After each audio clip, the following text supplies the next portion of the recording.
Hey everyone, and welcome to the channel. So today we get to take a look at the latest generation for the Maserati Ghibli. This is the F Tributo Q4. Huge shout out to Carolina Auto Direct for providing the sedan for me today. Definitely take a look at their website. They're always getting in some very cool inventory. That link is down in the description. So this Ghibli is finished off in Grigio Lamera matte. Its original MSRP was $113,000. The F Tributo is also paying tribute to the first woman to compete in Formula One. So this is the tribute edition for the Ghibli. And underneath the hood, this is powered by the 3-liter twin-turbo V6 that's paired to the 8-speed ZF automatic transmission. It pumps out 424 horsepower, 428 pound-feet of torque, sent through the all-wheel drive system, propelling this 4,100-pound sedan from 0 to 60 in 4.7 seconds. It has a top speed of 180 miles an hour.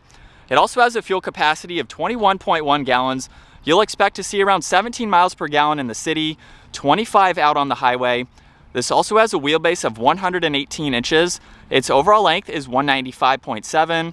It has a width of 76.6, a height of 57.5, and its ground clearance measures in at 5 inches. As we move on to the exterior styling now for this Ghibli, let's start off with the Maserati Trident logo front and center. This is also the sensor for the adaptive cruise. Very iconic, of course, for Maserati. They also have an additional badge at the top section there. And then just above the Trident logo, there's a forward-facing camera, as well as all of these cutouts to provide a lot of cooling to that engine. Now there's also parking sensors running throughout. This has LED headlights too, with a very nice design. There's also LED DRLs and turn signals. And then there's more gloss black in the lower section, as well as all of the mesh to provide additional cooling. And then some really nice lines coming down the hood, definitely giving it a distinctive front end for this Maserati. Now, as we work our way to the side, this has a staggered setup for these wheels. They're 19 by 8.5 up front and 19 by 10 in the rear, with all of the orange accents for the entire surround, as well as the lettering on the brake calipers. Really nice wheel design. Now, F Tributo is also just behind that with those 3 functional trim accents.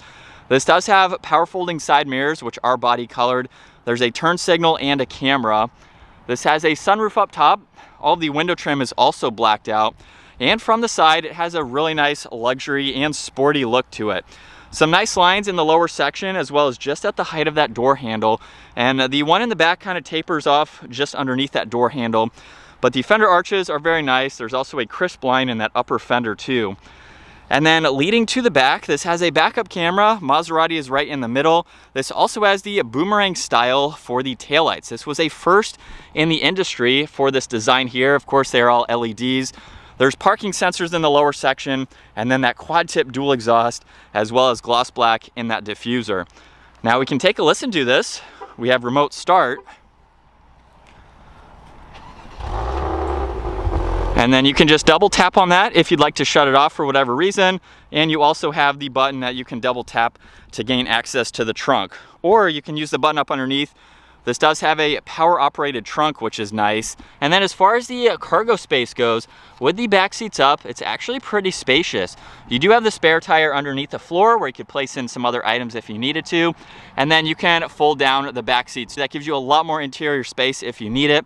There's also a net and a 12 volt over on that passenger side. And then you can close and lock the vehicle as well. And as we work our way to the interior, this has another Maserati Trident logo just behind the doors. And then this interior is very nice. There's carbon fiber, brushed aluminum. There's the tan with the orange stitching, which is an interesting combo. This also has the Harman Kardon sound system, and then there's a little bit of storage for your backseat passengers. And then that Maserati logo is up in the headrest, and we have more of that tan interior. And at 5'10", hopping into the back now, I actually have a good bit of legroom. There's storage nets behind both front seats. We have climates in the middle. Nothing else in this lower trim accent there. And as far as headroom goes, I have about an inch and a half or so above my head. So honestly, it's pretty comfortable. We have the full Alcantara headliner as well, which is nice to see. And then we have this leather strap that we can pull that reveals 2 cup holders, as well as your armrest with a little bit of hidden storage if you need to use that. And as far as visibility goes, it's pretty open in the back. It's what you'd expect for this size sedan. And then working your way to the front door panels, it's just like the rear. However, there's your side mirror adjustments, window controls, even more storage, and then the memory seating functions. These are automatic seats, so all of those controls are on the side, and then up front you get the addition of F Tributo for that headrest. It's a low vehicle, so it's definitely easy to get into. And now we are greeted with the solid and perforated leather steering wheel with the Maserati logo right in the middle. On this left side, there's your cruise and adaptive cruise along with your distance pacing and your steering assist. On the right side, there's Bluetooth and voice commands, and then all these arrows for the gauge cluster. So let's fire this up, where that button is actually located over on this left side. So with my foot on the brake, let's bring it back to life.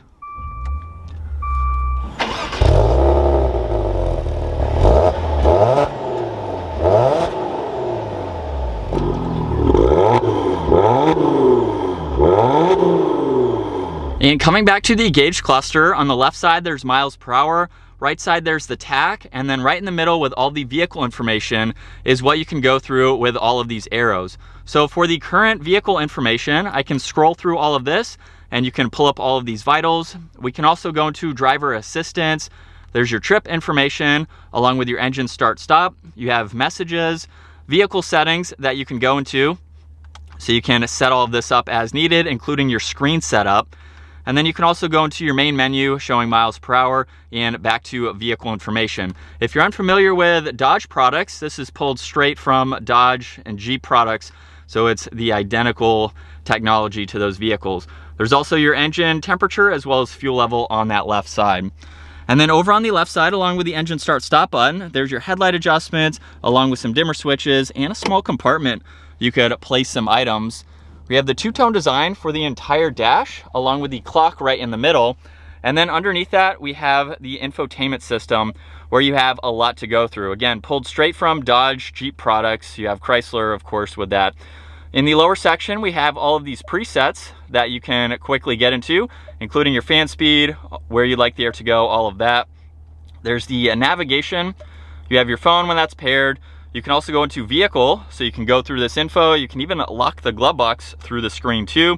There's a rear sunshade that you can get into, and then you have various apps that you can also scroll through as needed. So just depending on what you would like to get into, it's a pretty easy system to use. You even have shortcuts to your heated and ventilated seats along with your heated steering wheel. Same with the passenger, just for your seats there. Underneath that, there's all the climates. So you have your temperature, fan speed, where you like the air to go. Everything is laid out incredibly well. And then there's also a small compartment for your wireless charging. So you can place your phone on one side. There's also some auxiliaries on that left side there. But you can actually push this tray out in order to get better access to your phone and then push it back in when you are done. Now there's carbon fiber for this entire trim accent with 2 cup holders. And then let's put this into reverse just by pushing that forwards. You have the backup camera with that top-down view, and then a few different angles, including the forward-facing camera that you can look at. Now there's drive and then the manual setting. So you can shift using this or the massive column-mounted paddle shifters that are on both sides. And then park is located at the top there. Now there's your hazards along with traction control, engine start stop. There's also the ICE mode. So this is basically your different driving modes. There's ICE and normal, so you can use those as needed. There's also sport mode. You have 2 different suspension settings that you can go into. Your e-brake, you also have mute and browse, and then you have 2 rotary dials. Now the top one is for your volume and power, and then you can use the bottom one to go through the rest of the information in that screen. There's also a little bit of storage just behind that. And then you have a split style to the armrest, along with 2 additional cup holders and some more auxiliaries. And then the glove box also has a lot of space with that split shelf design. There's your rear view mirror right in the middle, and then all the controls for your dome lights, as well as garage door buttons. And then you have some controls for the sunroof and the sunshade. Now the sunshade is manual, and then you have the automatic adjustments. You can also get another look at that Alcantara headliner. And then that leads us on to visibility. From the driver's seat, it's pretty open feeling, so that way you can see over both shoulders. As we set up now behind the wheel for the Maserati Ghibli, I did also forget to mention too that we have the volume and tuning adjustments behind the steering wheel. So they're actually in between the paddle shifters and the steering wheel, still within reach though, which is nice. So even with the massive size of these, you still have all your functions, your turn signal, everything is nice and proportional here. But we're behind the wheel now, and it's always fun to check out a Maserati because this is something that is a little bit more unique. It's very luxury focused too. You can also get different engine options depending on the power that you would like. But what's also interesting with Maserati is that this model here has about 3,600 miles on it. Original MSRP was right around $113,000 or so. This one's listed for the mid $70,000 range. So if you plan on buying a Maserati, I would definitely buy one used. And it's crazy to see their depreciation, but I think they're really good cars because you can get some great performance out of something that is definitely unique compared to every other sedan. And it's fun to drive too. This one's a little bit quiet, even in sport mode. But we have these paddle shifters that you just don't see in pretty much any other vehicle. GTR has column mounted paddles. And we get a little pop in that exhaust, but it's not overly loud. I've been in some of the V8 models that really scream with their exhaust. So you could put one on here just to make it a little bit louder if that's your preference. But it's driving very nice, it's very comfortable. It is what you would expect for a luxury sedan like this. So it's a little bit more on that rare factor, a little bit more unique, but it still has that luxury vibe that you are looking for in a vehicle like this.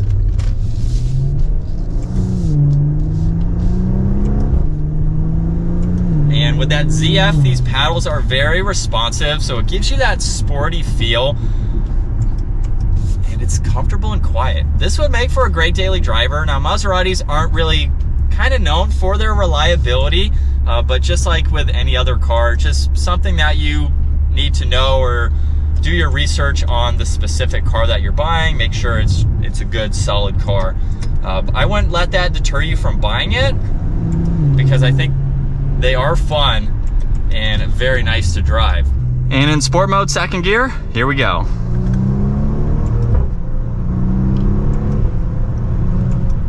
You can definitely hear the pops. This is a quick car too. For a mild acceleration, it's definitely fast. So it has a lot more potential than what I'm throwing at it today. But this is what it's like to be behind the wheel for the Maserati Ghibli. Definitely something that gives you that luxury vibe, especially with the two-tone interior. And then you have all of your normal controls from the Chrysler product. So if you're familiar with those vehicles, you've driven those, when you hop into this, all of that is going to seem familiar. However, we just have some different materials here and there. But it's so crazy how quick these shifts are. It's definitely something that this is a performance vehicle, even with the V6 here. This is something that you can take on back roads. You can do some performance driving with it, even though this is luxury focused. And I put it into sport mode basically for the suspension, and you can feel it stiffen up. So it's been driving very nice and smooth in the normal setting, but now that we have it in the rougher suspension, basically the stiffer setup, it's kind of what I would expect. It's nice that you can take it out of that. So if you're just doing daily driving, or if you want to stiffen it up, go on some back roads, you have those settings. That is going to wrap it up for the walk around review and test drive behind the wheel of the Maserati Ghibli F Tributo. Once again, a huge shout out to Carolina Auto Direct for providing this for me today. Check out their website, give this video a huge thumbs up if you enjoyed it, and consider smashing that subscribe button so you don't miss out on our daily uploads. I will see you all in the next video.